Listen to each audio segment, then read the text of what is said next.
반갑습니다. 이보다 조금 더 할 뿐입니다. 저항의 직병렬 연결과 휘트스톤 브릿지에 대해 알아보도록 하겠습니다. 직병렬 연결의 실체도는 다음과 같고, 말 그대로 병렬 회로와 직렬 회로가 조합이 된 회로라고 보시면 되겠고, 이러한 병렬 연결을 합성저항 R-로 표시를 하면 이러한 직렬 연결로 표시가 되게 되고, 다시 이러한 직렬 연결을 합성저항 R로 표시를 하면 R은 R 프라임 플러스 R3가 되겠습니다. 다음은 직병렬 연결 회로가 되겠고, 이때 이쪽 부분에 걸리는 전류 V1과 R3에 걸리는 V2를 더하면 공급 전원 V가 되게 될 것이고, 이때 전체 회로를 흐르는 전류 I는 이러한 병렬 저항을 만나게 되면 A점에서부터 이렇게 I1과 I2로 분기가 되게 되고,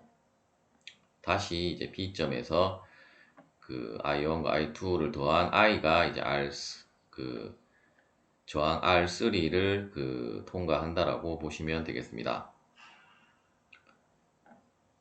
따라서 이쪽에 걸리는 R1과 저항 R1과 R2에 걸리는 전압이 동일하기 때문에 V는 IR에 의해서 각각의 전류를 구해서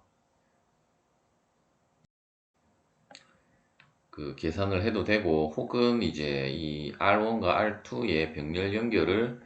R'이라고 하는 합성 저항으로 환산을 해서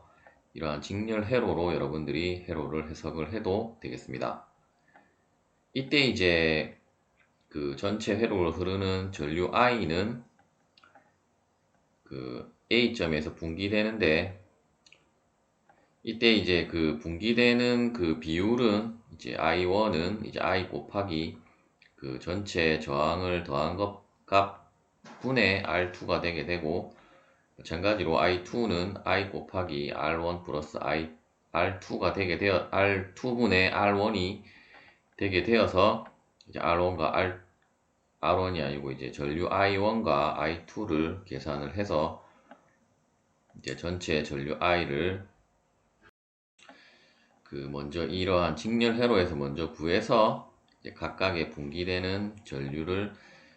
다음에 이러한 공식으로 구해도 되고, 혹은 이쪽에 걸리는 전압이 동일하기 때문에 우리가 이쪽 부분에 전압 강압값 V2를 먼저 구하면 V에서 V2를 빼면 V1이 되게 되고, 따라서 V1에 의해서 각각의 전류를 여러분들이 산출을 해도 되겠습니다. 어차피 지금은 두 개만 있기 때문에 이러한 공식으로 나오지만, 뭐 저항이 세 개가 병렬이 연결이 되어져 있다든지, 혹은 조금 더 복잡하게 회로로 가면 가장 기본이 되는 공식을 여러분들이 암기를 하고 있어야 문제를 풀 수가 있을 것입니다. 지금 다루는 것은 가장 기초가 되는 내용이고, 실제로 회로 이론을 여러분들이 공부를 해보시면 아시겠지만 상당히 까다로운 회로들도 많이 나오기 때문에, 물론 뭐 키르히호프 법칙이라든지 여러 가지 회로 이론에 관련된 법칙들을 여러분들이 또 공부를 하면 회로를 해석을 하는데 회로를 해석을 할 수가 있겠지만, 가장 기초가 되는 내용을 모르고는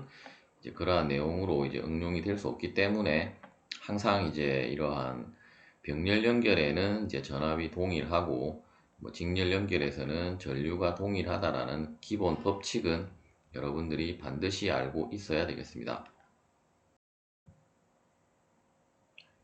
휘트스톤 브릿지에 대해 알아보도록 하겠습니다. 휘트스톤 브릿지란 우리가 미지의 저항을 측정을 하기 위한 회로라고 보시면 되겠고, 아래 그림에서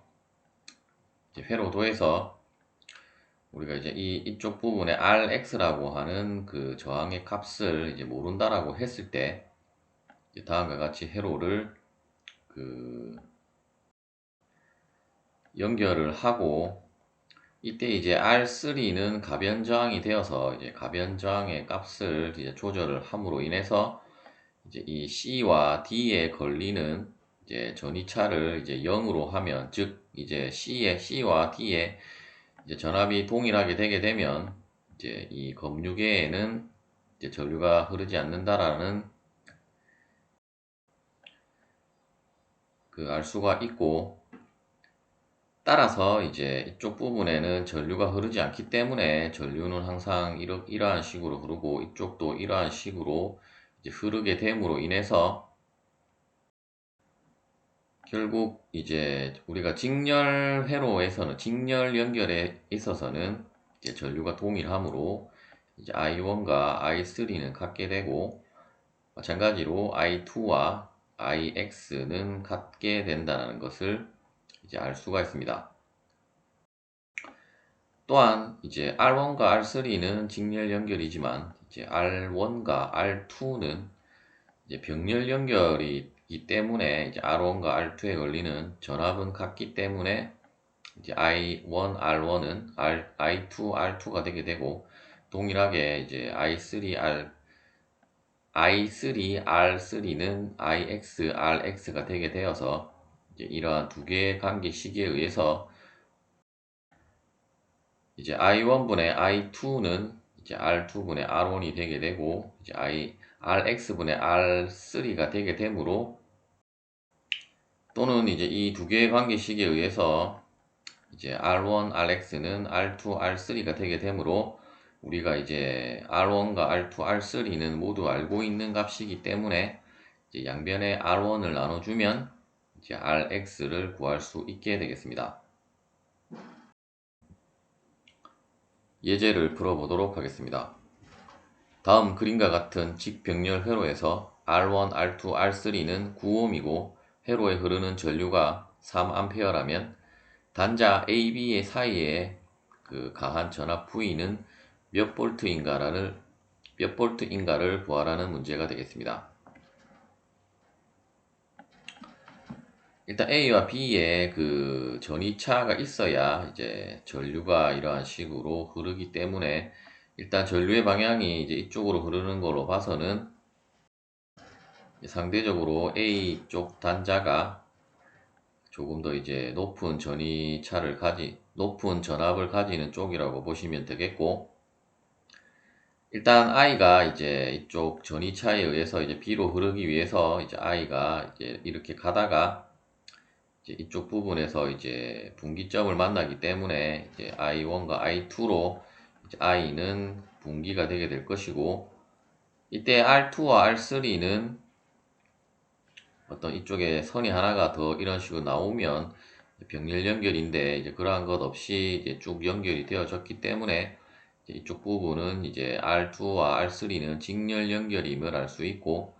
따라서 이제 I2는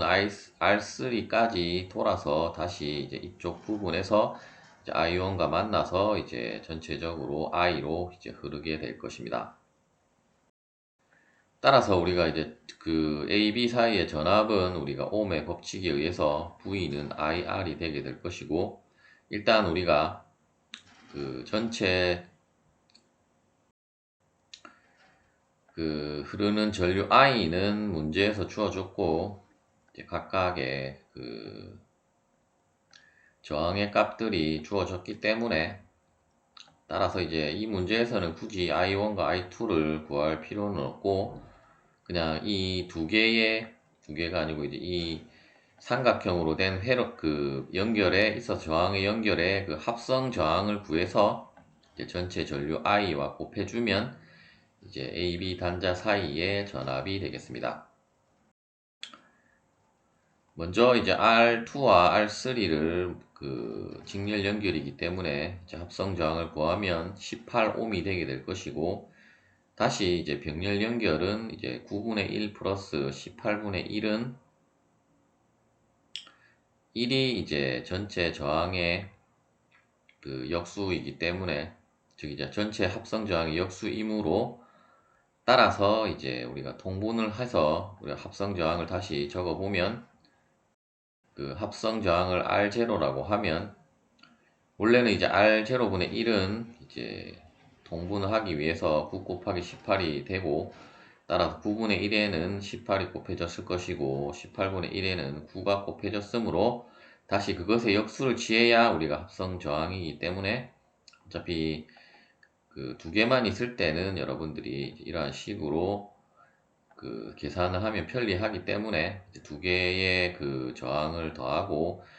더한 것분에 두 개의 저항을 곱한 것이 이제 합성 저항이 되게 되므로, 계산을 해보면 6옴이 산출이 되게 되고, 따라서 이제 옴의 법칙에 의해서 V는 IR0는 이제 3 곱하기 6은 이제 18V가 되겠습니다. 시청해 주셔서 감사합니다.